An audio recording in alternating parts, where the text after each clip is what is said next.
पिता, पुत्र और पवित्र आत्मा के नाम पर आमीन। हमारे प्रभु यीशु ख्रिस्त की कृपा, पिता ईश्वर का प्रेम तथा पवित्र आत्मा का साहचर्य आप सबों को प्राप्त हो। ख्रिस्त में मेरे प्यारे माता पिता, भाइयों बहनों और बच्चों, सामान्य काल के 28वें रविवार वर्ष बी में प्रभु यीशु के पवित्र नाम में आप सभी का मैं हार्दिक स्वागत करता हूँ। भाई और बहनों, इस रविवार के चारों पाठ यानी पहला पाठ जो कि प्रज्ञा ग्रंथ के अध्याय 7 का वचन संख्या 7 से 11 तक लिया गया है।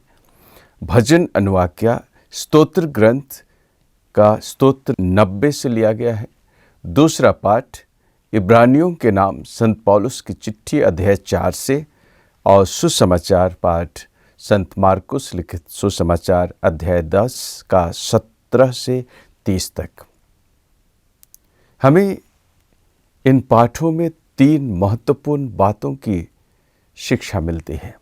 पहला, ईश्वरीय प्रज्ञा की खोज। दूसरा, ईश्वर के वचन की महत्ता। और तीसरा, अनंत जीवन की खोज में आत्मा की गहराइयों को जानने की प्रेरणा हमें आज के दिव्य वचन दे रहे हैं। आइए हम इन शिक्षाओं को एक दूसरे के साथ जोड़कर देखें और हमारे अपने जीवन में इनके महत्व को भी समझने की कोशिश करें। पहला पाठ, जिससे मैंने कहा है ईश्वरीय प्रज्ञा की खोज। आज के पहले पाठ में हम पाएंगे कि राजा सुलेमान ने ईश्वर से प्रज्ञा की याचना की, ना कि सांसारिक धन संपत्ति की। राजा सुलेमान का यह उत्तम निर्णय हमारे लिए एक महत्वपूर्ण शिक्षा है कि हमारे जीवन में सबसे महत्वपूर्ण चीज ईश्वर की प्रज्ञा है, जो हमें सही मार्ग दिखाती और हमारी आत्मा को शांति देती है। प्रज्ञा की प्राप्ति हमारे जीवन में ईश्वर के मार्ग पर चलने के लिए आवश्यक है और यह सांसारिक धन से भी कहीं अधिक मूल्यवान है। आज के संसार में जहां लोग धन, शक्ति और प्रतिष्ठा के पीछे भागते हैं, यह वचन हमें याद दिला रहा है कि असली दौलत तो ईश्वर का ज्ञान है। यह प्रज्ञा हमें न केवल सांसारिक जीवन में मदद करती है, बल्कि हमें अनंत जीवन की ओर मार्गदर्शन भी देती है। दूसरा पॉइंट मैंने रखा है, वो दूसरा पाठ इब्रानियों के नाम संत पौलुस की चिट्ठी से अध्याय 4 के वाक्य 12, 13 और 14। ये मात्र 3 वाक्य हैं, लेकिन बहुत ही शक्तिशाली वचन हमारे सामने रखता है। यहाँ 3 महत्वपूर्ण बातों को मैं सामने रखना चाहूँगा। वो है, ईश्वर का वचन जीवंत वचन है। दूसरा, ईश्वर का वचन सशक्त है। और तीसरा, ईश्वर का वचन दुधारी तलवार के समान है और उससे भी बढ़कर है। पहला पॉइंट, ईश्वर का वचन जीवंत वचन। इसका अर्थ है कि बाइबल वचन केवल एक किताब या शास्त्र या लिखित शब्द नहीं है, बल्कि यह जीवंत और सक्रिय है। ईश्वर का वचन समय और परिस्थिति के अनुसार हमारे जीवन में और हमारे और सारी पीढ़ियों को उनके जीवन में कार्य करता है। यह हमें आज भी मार्गदर्शन, प्रेरणा और सच्चाई प्रदान करता है। यह जीवन के हर पहलू में मौजूद है और हमेशा हमारे साथ रहता है। दूसरा पॉइंट है, ईश्वर का वचन सशक्त है। भाई और बहनों, ईश्वर का वचन केवल सुनने या पढ़ने के लिए नहीं, बल्कि यह हमें अत्यधिक बल और सामर्थ्य प्रदान करता है। यह हमारे हृदयों और आत्माओं को बदलने, हमारे जीवन को रूपांतरित करने की शक्ति रखता है। यह हमारी कमजोरियों को सुधारने, हमारे संदेहों को दूर करने और हमें विश्वास में मजबूत बनाने में समर्थ रखता है। ईश्वर का वचन न केवल हमें सिखाता है, बल्कि हमें पवित्र जीवन जीने की प्रेरणा और हमें अंदर से शक्ति बल प्रदान करता है। तीसरा पॉइंट, ईश्वर का वचन दोधारी तलवार से भी ज्यादा तेज है। यह एक शक्तिशाली रूपक है जो दिखाता है कि ईश्वर का वचन हमें गहराई से प्रभावित करता है। ईश्वर का वचन हमें अंदर से प्रभावित करता है, जैसे दुधारी तलवार, दो धार वाली तलवार दोनों दिशाओं में काटती है, चाहे इधर काटे या उधर। वैसे ही ईश्वर का वचन हमारे हृदय और आत्मा की गहराई में जाकर हमारी बुरी आदतों, हमारे गलत विचारों, हमारे पापों को उजागर कर हमें अंदर से शुद्ध करता है। यह सत्य और असत्य, सच्चाई और झूठ, अच्छाई और बुराई, सही और गलत के बीच अंतर को स्पष्ट करने की समझ प्रदान करता है। इस प्रकार ईश्वर का वचन जीवंत, सशक्त और आत्मा की गहराई में कार्य करने वाला है, जो हमें पवित्रता, धार्मिकता के मार्ग पर चलने के लिए प्रेरित करता और हमें शक्ति प्रदान करता है। भाई और बहनों, मैं बार बार ये बात कहता हूँ कि हमें ईश्वर के वचनों का अध्ययन और बाइबल वचनों के साथ प्रतिदिन पारिवारिक प्रार्थना करनी चाहिए। इस संदेश के अनुसार हमें अपने जीवन में ईश्वर के वचन को जगह देने की जरूरत है। जब हम नियमित रूप से पवित्र शास्त्र का अध्ययन और चिंतन करते हैं, तब हम ईश्वर के मार्ग को और उसकी इच्छा और हमारे लिए ईश्वरीय योजना को बेहतर तरीके से हम समझ सकते हैं। यह वचन हमारे जीवन में प्रकाश और मार्गदर्शन का स्रोत बनता है। संत जेरोम का यह प्रसिद्ध कथन, जिसमें वो कहता है, जो व्यक्ति ईश्वर के वचन को नहीं जानता, वह इस वचन के ईश्वर को भी नहीं जानता। मैं दोहराऊंगा, जो व्यक्ति ईश्वर के इस वचन को नहीं जानता, वह व्यक्ति इस वचन के ईश्वर को भी नहीं जानता। इस कथन का गहरा अर्थ यह है कि ईश्वर को सही ढंग से जानने और समझने के लिए उनके वचन यानी बाइबल और धर्म ग्रंथों का ज्ञान होना अति आवश्यक है। जब हम ईश्वर के वचन को समझते हैं, तब हम ईश्वर को भी गहराई से और व्यक्तिगत रूप से जानते और समझते हैं। भाई और बहनों, आज का भजन अनुवाक्य स्तोत्र 90 के वचन 12 से 17 तक हमारे लिए रखा गया है। इसमें जीवन की क्षणभंगुरता और ईश्वर के अनुग्रह की प्रार्थना है। भजन अनुवाक्य कहता है, हमें अपना प्रेम दिखा जिससे हम आनंद मना सकें, हमें जीवन की क्षणभंगुरता सिखा जिससे हमें सद्बुद्धि आए। स्तोत्र 90 के द्वारा भजनकार हमें सिखा रहा है कि हमें ईश्वर से निरंतर प्रार्थना करनी चाहिए ताकि हम जीवन में विवेक और प्रज्ञा प्राप्त कर सकें। भजनकार की यह प्रार्थना हमें यह समझने के लिए बुलाती है कि ईश्वर की अनुग्रह ही हमें स्थायित्व और सच्ची खुशी देती है। भजन में यह भी कहा गया है कि हम ईश्वर से अनुग्रह और आशीर्वाद की याचना करें ताकि हमारे जीवन के सभी कार्य सफल हों। अब हम आज के सुसमाचार पाठ संत मार्कुस लिखित सुसमाचार अध्याय 10 का 17 से 30 को ध्यान से पढ़ें और इसे समझने की कोशिश करें। इसमें 3 महत्वपूर्ण बातें हैं। एक धनी युवक द्वारा अनंत जीवन की खोज, सांसारिक धन की खोज और यीशु द्वारा दिए गए स्वैच्छिक निर्धनता। आइए हम इन बिंदुओं की व्याख्या करें और अपने विश्वास के जीवन में शिक्षा पाएं। पहला भाग, एक धनी युवक द्वारा अनंत जीवन की खोज।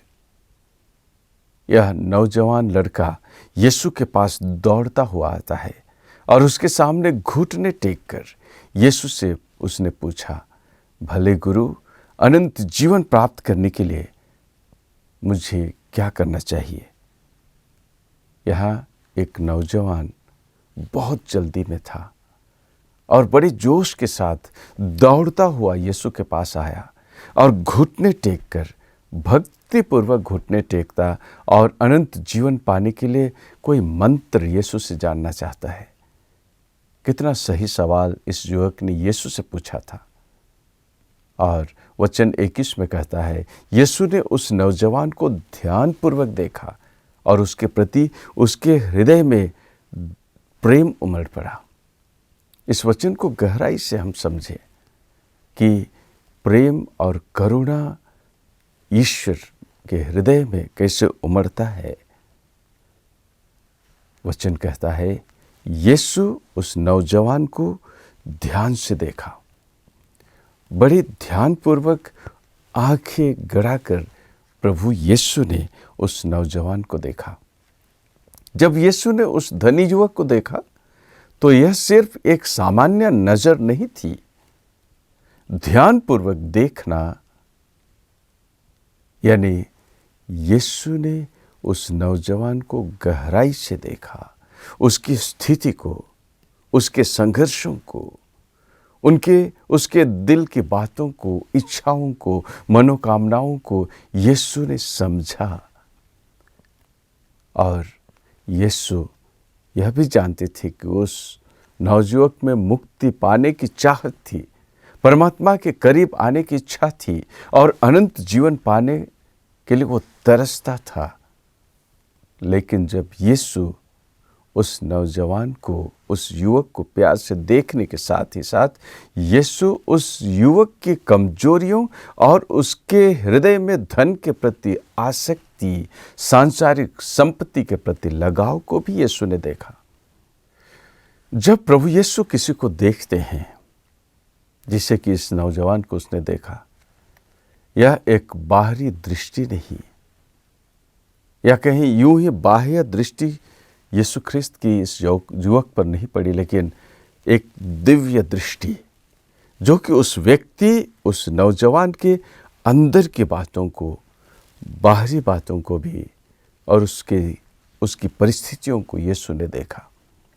आगे वचन यह भी कहता है कि यीशु के दिल में उस युवक के प्रति प्रेम उमड़ पड़ा। इसका अर्थ यह है कि यीशु केवल युवक की कमजोरियों, यीशु केवल उस युवक की कमजोरियों को नहीं देखा, बल्कि उसे समझते हुए उसके प्रति यीशु के हृदय में असीम करुणा और प्रेम यीशु खुद महसूस कर रहे थे। यीशु इस युवक की सच्ची भक्ति और अनंत जीवन की उसकी खोज को पहचानते थे।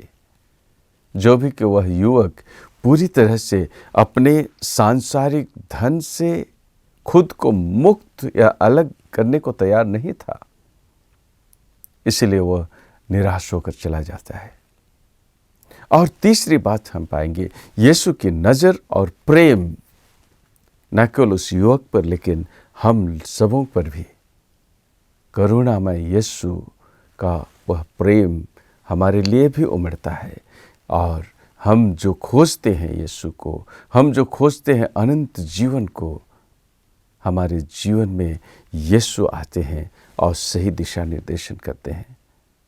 हमारे जीवन में यीशु हमारे दिलों की सच्चाई को देख पाते हैं, हमारी कमजोरियों, हमारी असफलताओं को, और इनके होते हुए भी जब हम प्रेम पूर्वक सच्चे दिल से यीशु के पास आते हैं जीवन की खोज में, तो हम यीशु के उस प्रेम के सहभागी होते हैं और यीशु के उस मार्गदर्शन को पाते हैं, और वो हमें पवित्र वचनों में मिलता है। आज यीशु हमें शिक्षा दे रहे हैं कि केवल आज्ञाओं का पालन करने मात्र से हमारी मुक्ति नहीं है, बल्कि यीशु हमारे दिलों के अंदर की सच्चाई को खोजते और उसे देखना भी चाहते हैं। यह युवक सही व्यक्ति के पास पहुंचा था और इसने अपने जीवन को साकार बनाने के लिए एक अहम सवाल प्रभु से किया था। और देखें तो इस युवक को सही व्यक्ति मिल गया था। इस युवक के ऊपर सही व्यक्ति की नजर पड़ी थी, पर दुर्भाग्य कि यह युवक यीशु के हृदय में उमड़ रहे उस प्रेम को नहीं समझा, नहीं पहचाना और उसे ठुकरा दिया और मुक्ति से दूर चला गया। अब हमारे लिए एक प्रश्न है कि हम किसके पास जाते हैं अपनी समस्याओं को लेकर? हम अपने लिए क्या खोजते हैं, क्या मांगते हैं अपनी प्रार्थनाओं में? दुनिया की चीजें या तो राजा सुलेमान की तरह ईश्वरीय प्रज्ञा की खोज करते हैं? पहले पाठ के वह नौजवान राजा सुलेमान ने परमेश्वर से लंबी आयु नहीं मांगी, अपने लिए धन दौलत नहीं मांगा, अपने दुश्मनों का सर्वनाश नहीं मांगा, पर उसने अपने परमेश्वर से प्रज्ञा मांगी, जिससे वह ईश्वर की प्रजा की अगुवाई बुद्धिमानी से और सच्चाई से कर सके। और हम जानते हैं कि ईश्वर ने राजा सुलेमान को वो सभी चीज़ें भी प्रदान की जिसके लिए सुलेमान ने प्रार्थना नहीं की थी, नहीं भी मांगा था। यीशु हमेशा उन लोगों को प्रेम से देखते हैं जो सच्चे दिल से उन्हें खोजते हैं। उनका प्रेम हमें चुनौती देता है कि क्या हम अपने सांसारिक मोह माया से ऊपर उठकर उनकी ओर जाते हैं, क्योंकि उनका मार्गदर्शन ही हमें अनंत जीवन की ओर ले सकेगा। प्रिय भाई और बहनों, आज के दिव्य वचन हमें अपने जीवन में ईश्वर की प्रज्ञा और वचन को सर्वोच्च स्थान देने के लिए आह्वान कर रहे हैं। सांसारिक संपत्ति और सुख सुविधाएं हमें अनंत जीवन की ओर नहीं ले जा सकते। हमें अपने जीवन में ईश्वर की योजना को स्वीकार कर उनके वचनों के अनुसार चलना होगा। जीवन की क्षण भंगुरता को समझते हुए हमें ईश्वर के अनुग्रह की याचना करनी होगी, ताकि हमारे जीवन में स्थायित्व और सच्ची खुशी बनी रहे। आमीन। प्रभु वचन के प्रकाश और पवित्र आत्मा की शक्ति से पाप का अंधकार और अविश्वास की रात समाप्त हो जाए और यीशु का परम पावन हृदय सभी लोगों के दिलों में निवास करे। आमीन।